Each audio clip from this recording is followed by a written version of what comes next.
A kú déédé àsìkò yìí, kókó inú ìwé ìròyìn la mú wá fún yín láti inú àwọn ìwé ìròyìn ilẹ̀ Nàìjíríà. Orúkọ tèmi ni Ọmágbémisọ́lá Ọmọlọ́rọ̀mọdẹ̀. Ààrẹ Bọ́lá Tinubu ti fi ìkíni kú oríire ránṣẹ́ sí ọmọ orílẹ̀-èdè 6 tí wọ́n fi ilẹ̀ òkèèrè ṣebùgbé tí wọ́n wà lára àwọn 400 àwọn tí wọ́n gba àmì ẹ̀yẹ lórí ìmọ̀ ẹ̀rọ àti sáyẹ́ǹsì ní orílẹ̀-èdè United States. Ìròyìn jábọ̀ wípé àmì ẹ̀yẹ tí ó ga jùlọ tí ààrẹ orílẹ̀-èdè US àná Bill Clinton ṣe àgbékalẹ̀ rẹ̀ ní ọdún 1996 ni wọ́n fi ṣe ìdálọ́lá fún àwọn akẹ́kọ̀ọ́ tí wọ́n ṣe dáadáa jùlọ nínú ìmọ̀ ẹ̀rọ àti sáyẹ́ǹsì ní ìbẹ̀rẹ̀ iṣẹ́ ọ̀la wọn. Àmì ìdálọ́lá ti ọdún yìí tí ààrẹ Joe Biden ṣe ìkéde rẹ̀ ní ọjọ́ 14 oṣù Kínní ọdún 2025 ní àjọ ìjọba US ṣe agbátẹrù rẹ̀. Nínú àtẹ̀jáde òní láti ọwọ́ amúgbálẹ́gbẹ̀ẹ́ ààrẹ lórí ìròyìn àti ọgbọ́n inú ni ààrẹ ti gbóríyìn fún àṣeyọrí wọn tí ó tayọ nínú ìmọ̀ ẹ̀rọ àti sáyẹ́ǹsì. Àtẹ̀jáde náà fi kún un wípé ṣíṣe ìdánimọ̀ àwọn adarí ọjọ́ ọ̀la orílẹ̀-èdè ṣe àpọ́nlé àṣeyọrí Nàìjíríà nílé lóko àti lẹ́yìn odi, pàápàá jùlọ lájọ àgbáyé.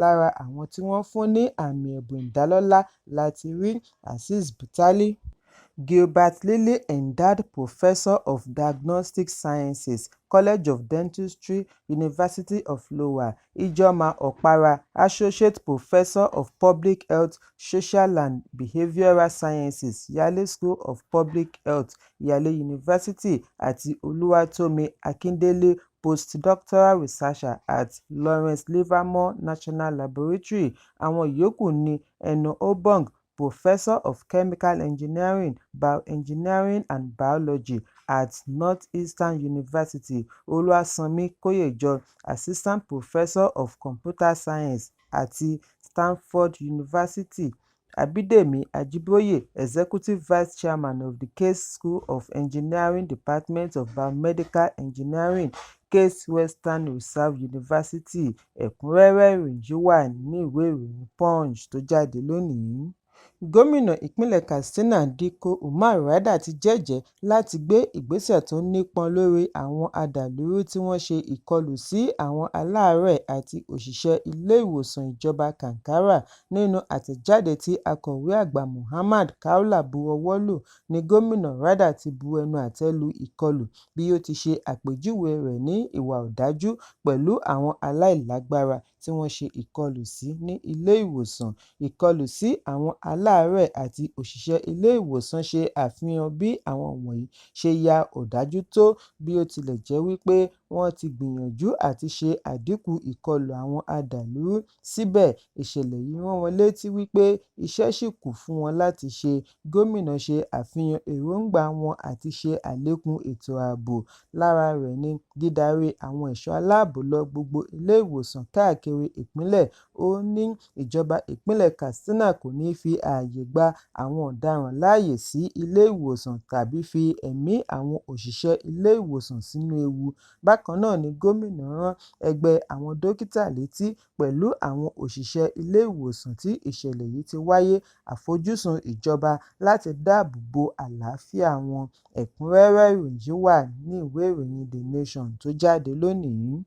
Látàrí fàákájà tuntun tó tún bẹ́ sílẹ̀ láàrin ìlú Ifọ̀n àti Ìlobù ní ìpínlẹ̀ Ọ̀ṣun, Gómìnà Adémọ́lá Adélékè tún ti pàṣẹ kónílé-ó-gbélé kọ́fíù láti àárọ̀ ṣúlẹ̀ ní àwọn ìlú méjèèjì. Bí a kò bá gbàgbé wípé ọdún tí ó kọjá ni gómìnà pàṣẹ kónílé-ó-gbélé tipátipá sí àárín ìlú méjèèjì láti dènà fàákájà àti ìpànìyàn tó ń fi gbogbo ìgbà wáyé ní agbègbè. Ọjọ́ Ìṣẹ́gun ni ìlú méjèèjì tún padà sẹ́nu ìjà wọn ọlọ́jọ́ pípẹ́ lórí ilẹ̀, tí ó mú kí ènìyàn méjì fi ara gba ọta ìbọn, tí àwọn adarí ìlú méjèèjì ń fi ẹ̀sùn kan ara wọn wípé ẹnìkan ni ó dá rògbòdìyàn sílẹ̀. Láti dẹ́kun ni gómìnà fi àtẹ̀jíṣẹ́ léde láti ọwọ́ Kọmíṣánná fún Ìròyìn àti Ìdánilẹ́kọ̀ọ́ ará ìlú Kọ́lápọ̀ Álímì lónìí tí wọ́n fi pàṣẹ kónílé-ó-gbélé láàrin aago 7 ìrọ̀lẹ́ títí di aago 7 àárọ̀ lójoojúmọ́. Wọ́n wá gba gbogbo àwọn tí ọ̀rọ̀ kàn ní agbègbè ní ìmọ̀ràn kí wọ́n fi ọwọ́ sowọ́pọ̀ pẹ̀lú ìjọba láti yanjú gbogbo ohun tí ó lè máa dá awuyewuye sílẹ̀ kí àlàáfíà lè jọba. Bákan náà ni wọ́n ṣe ìkìlọ̀ wípé ẹnikẹ́ni tí wọ́n bá mú wípé ó ń dá wàhálà sílẹ̀ yóò fi ojú winá òfin ìjọba gẹ́gẹ́ bí ó ti wà nínú àlàálẹ̀ ìwé òfin Nàìjíríà. Ẹ̀kúnrẹ́rẹ́ ìròyìn yìí wà nínú ìwé ìròyìn Vanguard tó jáde lónìí. Ó ti di ìgbà kejì tí àlùfáà ìjọ Àgùdà Pope Francis ń ṣubú tí ó sì ń fi apá ṣèṣe. Pope ẹni ọdún 88 88 ní ìlera rẹ̀ ti ń mẹ́hẹ láti bíi ọdún mélòó sẹ́yìn.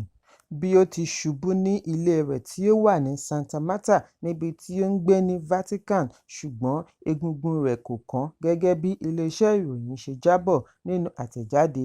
Nínú oṣù Kejìlá ọdún 2024 ni wọ́n ṣe àkíyèsí egbò ńlá ní apá ọ̀tún àgbọ̀n ìsàlẹ̀ Pope tí wọ́n ní ó wáyé lẹ́yìn tí ó ṣubú lórí ibùsùn. Pope tí ó gba ipò adarí ìjọ Àgùdà ní ọdún 2013 ni ó ti ń fi gbogbo ìgbà ní ìpèníjà àìlera bẹ̀rẹ̀ látorí ìrora orúnkún, ìbàdí àti orígun ara tí ó sọ ọ́ di ẹni ń fi àga wheelchair rìn láti ọdún 2022, ṣùgbọ́n èyí kò dí iṣẹ́ Francis lọ́wọ́ tí ó fi parí ìrìnàjò lọ orílẹ̀-èdè 4 alápapọ̀ nínú oṣù kẹsàn-án. Ẹ̀kúnrẹ́rẹ́ ìròyìn yìí wà ní ìwé ìròyìn Punch tó jáde lónìí. Pẹ̀lú gbogbo ìgbésẹ̀ jogúnsinmi tí wọ́n kéde rẹ̀ láìpẹ́ yìí, ikọ̀ ológun ilẹ̀ Ísírẹ́lì tún ti ṣekú pa ó kéré tán ará Palestine 40 gẹ́gẹ́ bí iléeṣẹ́ ìròyìn Al Jazeera ṣe jábọ̀. Àwọn ológun Ísírẹ́lì tún lọ múra ìjà wá láti ìgbà tí wọ́n ti ṣe ìkéde ìgbésẹ̀ jogúnmì.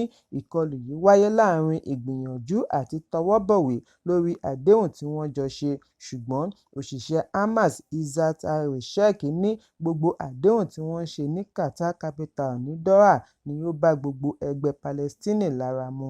Lára àwọn àdéhùn tí wọ́n ṣe ni kíkó àwọn ológun Ísírẹ́lì kúrò lọ́nà, ìdápadà àwọn ogunléndé padà sí ilé wọn àti ìfòpin sí ogun. Prime Minister Israel Benjamin Netanyahu wá dúpẹ́ lọ́wọ́ ààrẹ orílẹ̀-èdè US Joe Biden àti ààrẹ àṣẹ̀ṣẹ̀yàn US Donald Trump fún ìrànlọ́wọ́ wọn lórí àdéhùn láti fòpin sí ìyà ọ̀pọ̀lọpọ̀ tí wọ́n fi sínú ìgbèkùn àti ẹbí wọn. Ogun Israeli àti Gaza ti ṣekú pa ó kéré tán 46,707 ará Palestine tí àwọn tí kò dín ní 110,265 fi ara ṣèṣe láti ọjọ́ 1 oṣù kẹwàá ọdún 2023 tí ogun yìí ti bẹ́ sílẹ̀. Ẹ̀kúnrẹ́rẹ́ ìròyìn yìí wà nínú ìwé ìròyìn Daily Trust tó jáde lónìí. Kókó inú ìwé ìròyìn tòní kò ní jù báyìí lọ. Ẹ pàdé mi lọ́la fún àkọ́tún ìròyìn. Kí a tó lọ, ẹ má ṣaláì fi àkíyèsí yín ránṣẹ́ kí ẹ sì bá wa subscribe sójúnà wa lórí YouTube kí kókó inú ìwé ìròyìn lè máa tẹ̀ yín lọ́wọ́ ní kíákíá.